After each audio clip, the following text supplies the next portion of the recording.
नमस्कार विद्यार्थी मित्रांनो, मी रतिकांत मोरे. तुम्हा सर्वांचं माझ्या यूट्यूब चॅनलवर खूप खूप स्वागत.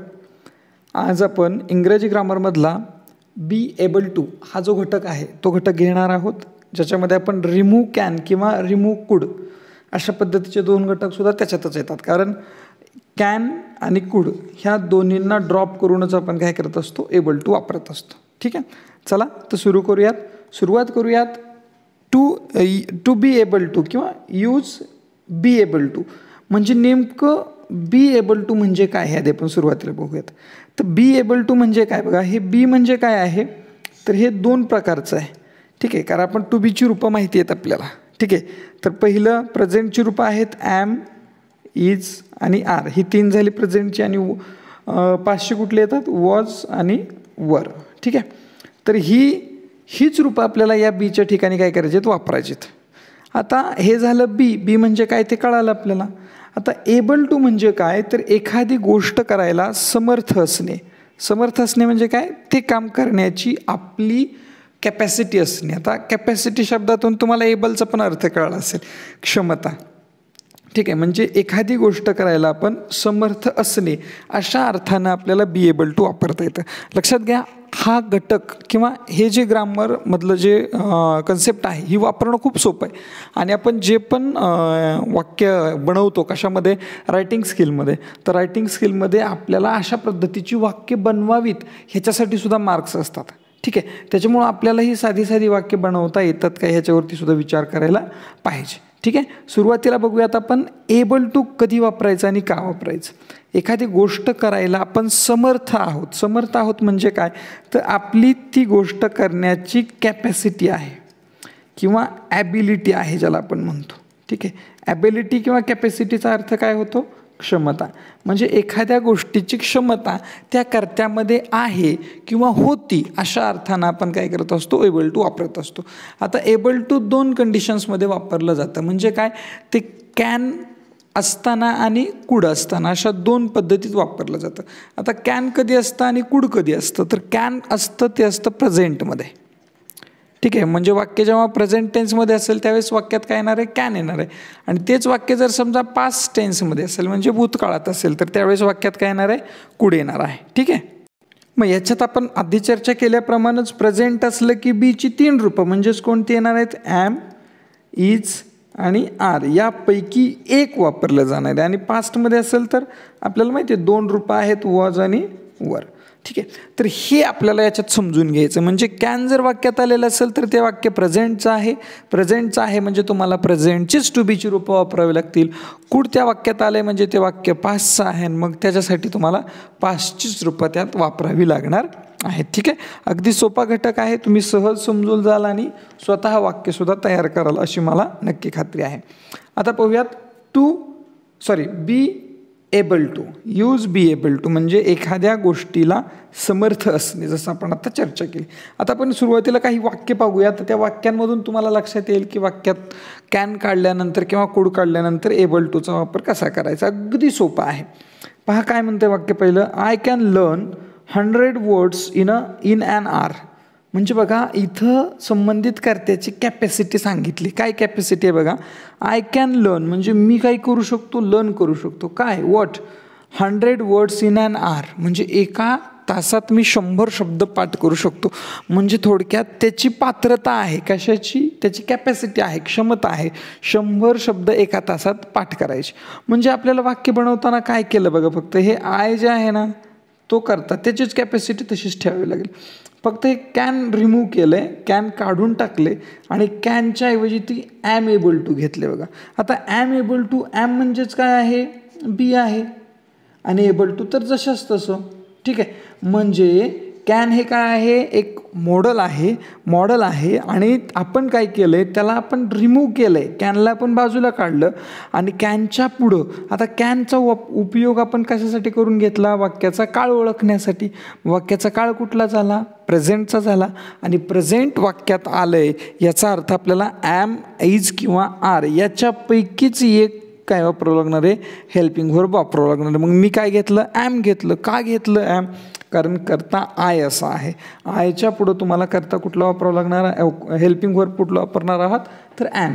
आणि पुढं काय घेतलं एबल टू जशाच तसं आणि पुढं बघा काय केलं इथं कॅनच्या पुढं कारण हे मॉडल असल्यामुळं ह्याच्या पुढं V1च येणार आहे मुख्य क्रियापदाचं पहिलं रूप आणि ॲम एबल टू इथं टू आहे म्हणून इथं सुद्धा पुढं काय येणार आहे V1 येणार आहे पुढचा भाग जशाच तसा आला आहे काहीही चेंज केलेला किंवा झालेलं तुम्हाला दिसत नाही I can learn 100 words in an hour मी एका तासात 100 शब्द पाठ करू शकतो I am able to learn 100 words in an hour म्हणजे मी एका तासात 100 शब्द करण्यास पात्र आहे किंवा समर्थ आहे माझ्याकडे 100 शब्द एका तासात पाठ करण्याची कॅपॅसिटी आहे क्षमता आहे असा त्याचा अर्थ होतो दोन्हींचा अर्थ एकच आहे पुढचं बघूयात आता पुढं काय म्हटलं बघा earthquakes can occur almost anywhere आता बघा इथं कॅन आलं ठीक आहे पण इथं मी काय घेतलं आर एबल टू घेतलं आता आर घेण्याचं कारण तुमच्या लक्षात आलं असेल कारण अर्थक्वेक्स आलेलं आहे ठीक आहे अर्थक्वेक्स म्हणजे भूकंप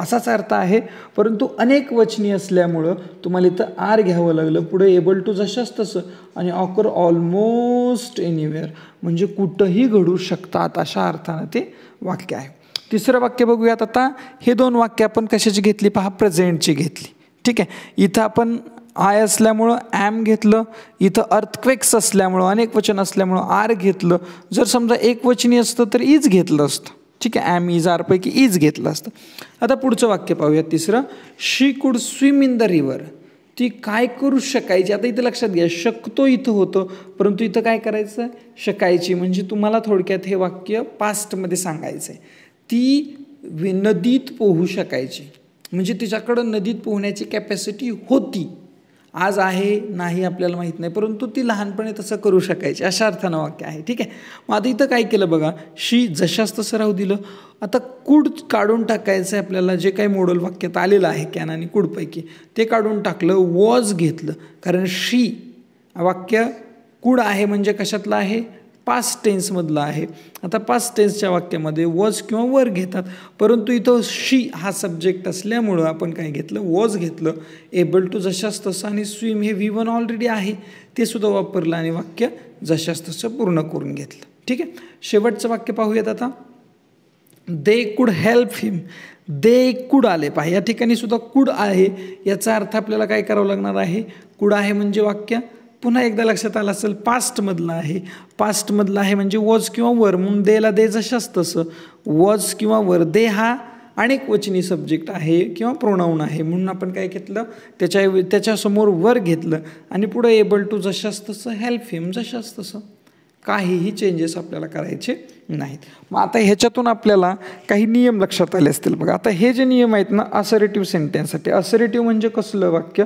तर एक विधानार्थी वाक्य ठीक आहे एक विधान केलं आहे आणि विधानार्थी वाक्यासाठी आता खाली जे नियम दिलेत ते नियम आपल्याला समजून घ्यायचे पहिला नियम काय सांगा कॅन अँड कुड show the capacity or the capability of subject वाक्यात कॅन किंवा कुड येतं आहे म्हणजे ते वाक्याची कॅपॅसिटी म्हणजे समर्थता किंवा शक्य ज्या आपण काय म्हणतो क्षमता दाखवण्याचं काम करतं if can comes in the sentence drop it and use be means am is are able to instead of can म्हणजे तुम्हाला कॅन वाक्यात जर आलं तर ते काय करायचं काढून घ्यायचं काढून टाकायचं ड्रॉप करायचं अँड यूज बी म्हणजे काय बीच्या 3 रूपापैकी जे योग्य वाटते कर्त्याला किंवा तुमच्या प्रोनाऊनला त्याच्यानुसार ॲम इज आर आणि त्याच्या पुढं एबल टू जोडून घ्यायचे बरीचशी मुलं काय करतात फक्त एबल टू घेतात आय एबल टू कसं चालेल आय ॲम एबल टू कारण बी एबल टू असं घटकाचं नाव आहे बी म्हणजे ॲम इज आर ठीक आहे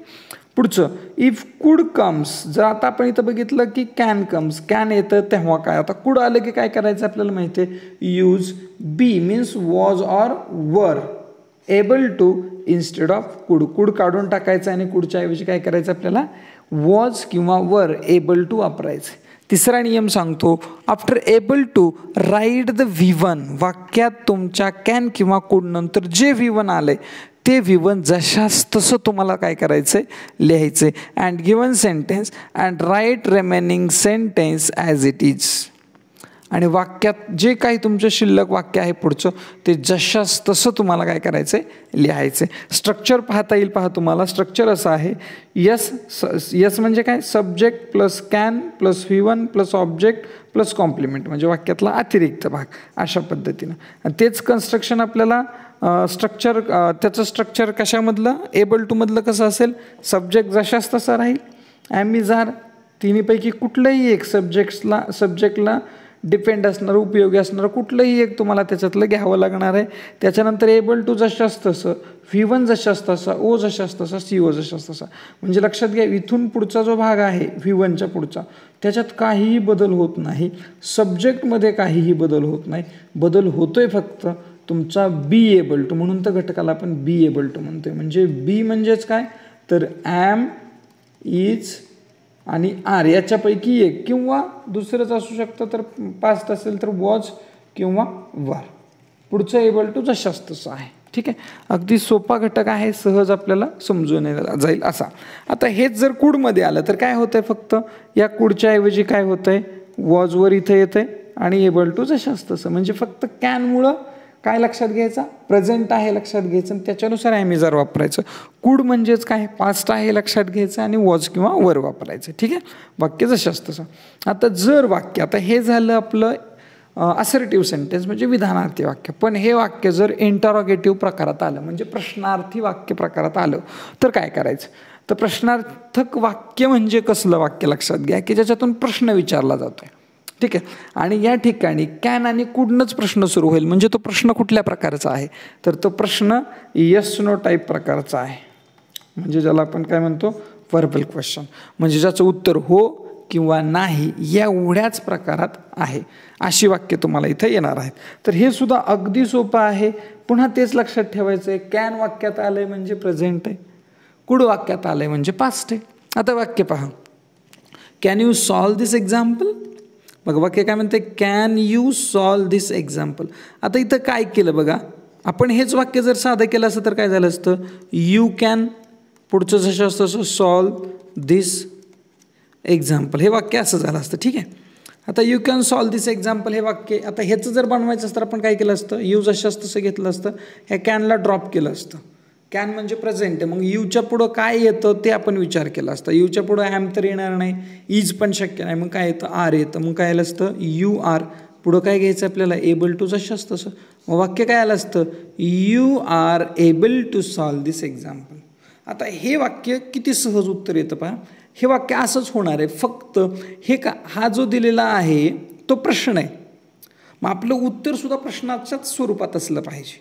ठीक आहे, म्हणजे कसं, आता इथं कॅनचा बदल आपण काय घेतला, आर एबल टू घेतला.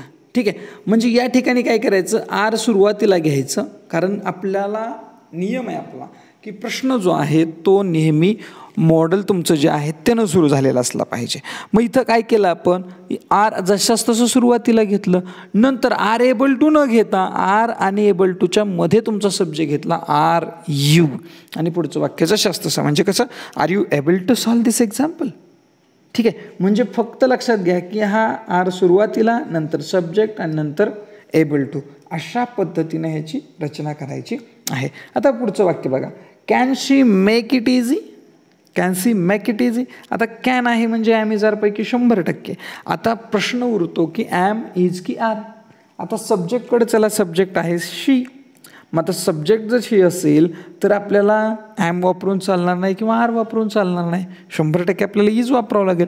म्हणजे वाक्याची सुरुवात इज न झाली पाहिजे, नंतर सब्जेक्ट घ्यायचा इज शी, आणि पुढं तुमचा एबल टू घ्यायचा, आणि वाक्य पुन्हा रिमेनिंग पार्ट लिहून पूर्ण करून काय करायचं, त्याचा जो काही प्रश्नचिन्हाचा भाग आहे तो प्रश्नचिन्ह तिथं देऊन टाकायचं आहे. ठीक आहे, इतकं सोपं आहे. नंतर बघा, कुड यू ओपन द डोअर. कुड यू, कुड आलंय म्हणजे वाक्य पास्टमधले, म्हणजे वाक्याची सुरुवात वॉज किंवा वरनं होणार आहे. पण पुन्हा सब्जेक्टला विचारायचं, सब्जेक्ट यूच्या नंतर काय वापरतो आपण, वॉज वापरतो का, नो, रॉंग. मग इथं वर घेतो, म्हणून were you able to open the door. अशा पद्धतीनं वाक्य तुम्हाला पूर्ण करायचं आहे. शेवटचं वाक्य बघूया त्या पेजवरचं, could he fight could he आता ही वरून काय ओळखायचं आपण, कुठलं हेल्पिंग वर्ब वापरणार, ठीक आहे. आणि कुडवरून पास्ट आहे हे लक्षात आलं. मग वॉज किंवा वर याच्यापैकी एक, आणि ही आहे म्हणजे वॉज 100% येणार आहे. म्हणून was he able to fight for this freedom. Okay, अशा पद्धतीनं वाक्य होणार आहे. स्ट्रक्चर ही तुमच्या आता लक्षात आलं असेल बघून वाक्य. सब्जेक्टच्या ऐवजी आता इथं काय होतं, फक्त कॅन येतं आहे आणि कॅनच्या ऐवजी सब्जेक्ट होतं, एवढंच इंटरचेंज होतं आहे. आणि खालीसुद्धा तेच चेंज होणार आहे, लक्षात घ्या. म्हणजे वाक्याची सुरुवात कशाने येणार आहे, can plus subject plus V1 plus O plus CO means complement plus question mark at the last. Okay, मग आपण करताना काय करायचं, ॲम इज आर पैकी एक, कॅन असल्यामुळे ॲम इज आर पैकी एक येणार आहे. नंतर सब्जेक्ट, नंतर एबल टू, म्हणजे एबल टू इथं फोड होणार आहे बघा. ॲम इज आर एबल टूची इथं काय होते, फोड होते.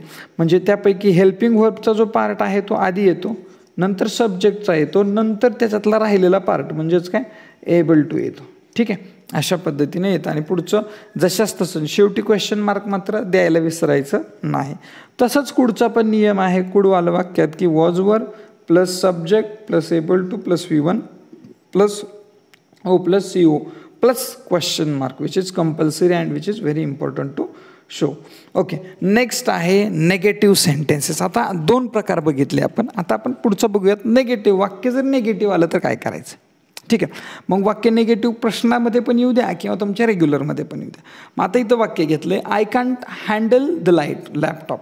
म्हणजे मी लॅपटॉप हँडल करू शकत नाही. म्हणजे माझ्याकडे ती क्षमता आहे का, क्षमता नाही, तर क्षमता नाही असा अर्थ घ्यायचा, लक्षात घ्या.